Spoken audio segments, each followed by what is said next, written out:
whether long or short, curly, wavy or straight, dark or light or grey. What is important is to have hair on the head, and that also healthy hair, because healthy hair never goes out of fashion.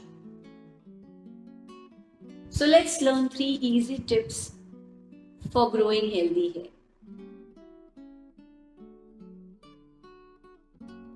Namaste and welcome to Shilparamyog. Hair is called the antenna of the human body. It is said that hair accumulates the energy of the sun and passes it to the brain. Probably that's why the yogis had long hair. Indian goddesses have always been depicted with long hair.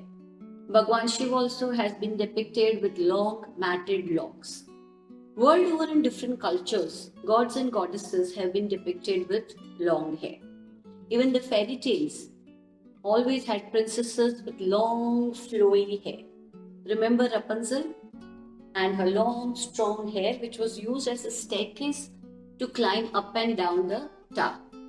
Not only fairy tales, even novels, the romantic ones, had heroines with long hair.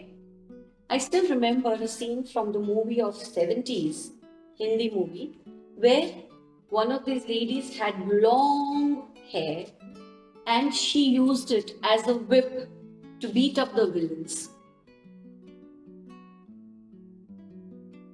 In today's modern times, pollution is one of the biggest factor of premature graying, receding hairline, extreme hair fall, dull, lifeless, limp hair.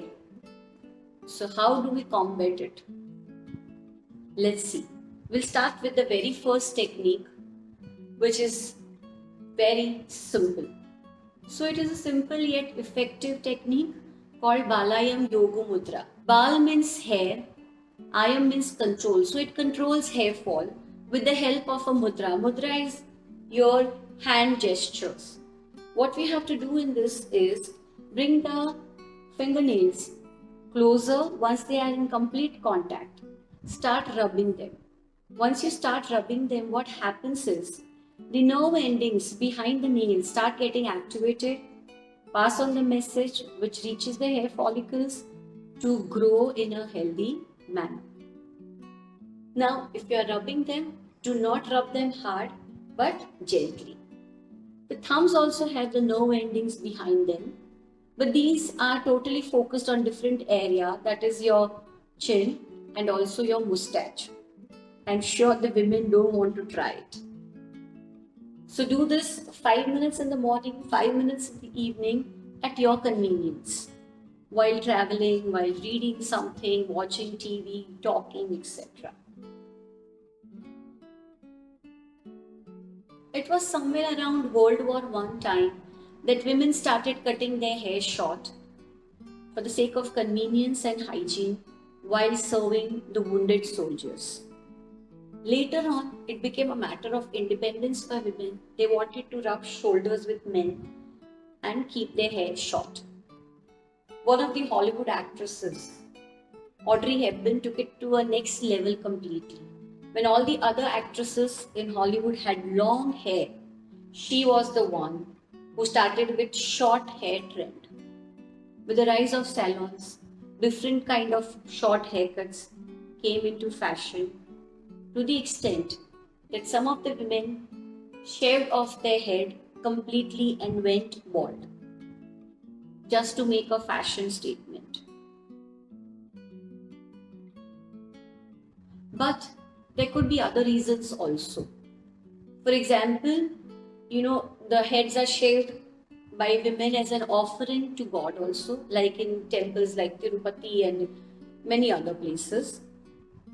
Also to show solidarity with cancer patients, they shaved off their heads.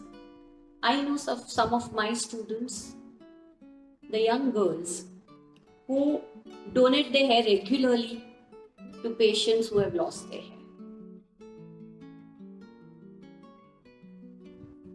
Now for donating, for helping, somebody, we also need to own it. So how do we get healthy hair? The next one is also a simple technique where you're supposed to pull hair, not each other's hair, your own hair, in a gentle manner. You have to take a few strands in your hand, pull them up slightly, rotate them. Then again take few other strands, that way continue. Let's watch how this girl in the video is doing it.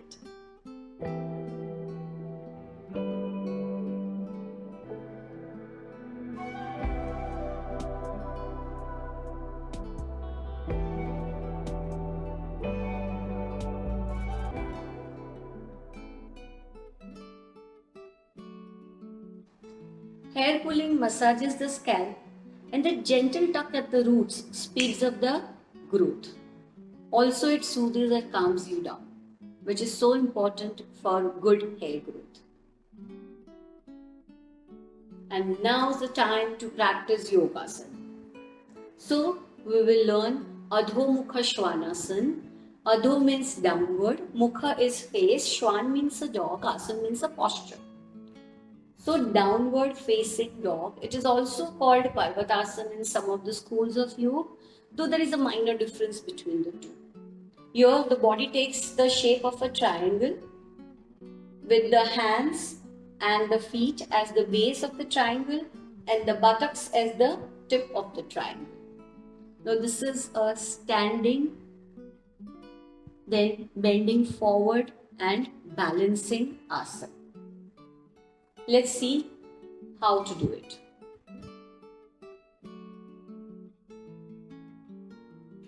Get into Vajrasana. Bring your hands forward, balance your body on your hands and your knees while banging the toes a little bit and curling them.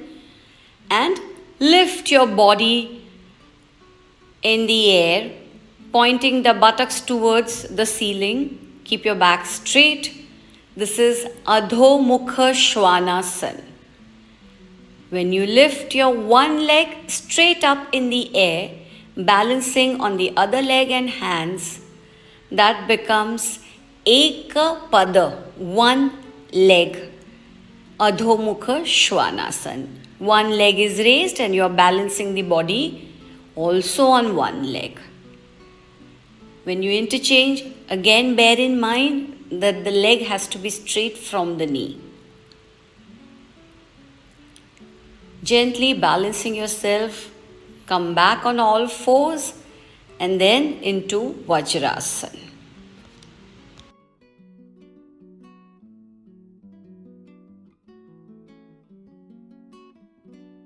Now for those who are not very comfortable doing this asana or who want to take their own time, there is an alternative for you. Lie down on the floor. Okay, imagine this is you, this is your head, these are your legs. Okay, so when you lie down, you will face the wall and lie down. Okay, and the legs will go on the wall. Say this is the wall, so the legs are up on the wall. Now, what happens when you do this? What is the logic behind this asana and speeding up the hair growth? The logic behind raising your legs against the wall. It's very simple. I'll make it simpler for you. Say this is a human who is standing. This is the head. These are the legs, and somewhere here is the heart. Okay. So the blood naturally, due to the force of the gravity, will move downward, it will flow downward. When you're standing, when you're playing, running, dancing, etc., or when you are sitting. So most of the time it flows downward. Now, when you do this asana, what happens is you are standing first, then you are slowly, with the help of your hands, balancing the body and moving downward. So naturally the blood will flow towards the head. Now when there is more blood flow, that means there is more oxygen. And this oxygenated blood helps in improving hair growth. People with high BP, heart problem or vertigo should avoid practicing Adho Mukha Svanasana, but they can keep their legs against the wall and lie down safely for 5 to 7 minutes. Do not overdo it. Following healthy routines, healthy diet, and having a stress-free life plays a big role in hair health. That reminds me of Mullah Nasruddin. One day, early in the morning, Mullah Nasruddin went for a haircut. While cutting the hair, Babu realized that Mullah had lost a lot of hair. So he asked him, and Mullah replied, "It's because of worrying." So Babar asked in return, "But what are you worried about?" Mullah said, "Losing hair." Stop worrying, start acting. Practice these 3 simple tips. And if you find them really useful, ring the bell icon so we can stay connected. And remember to like, share and subscribe. See you soon. Namaste.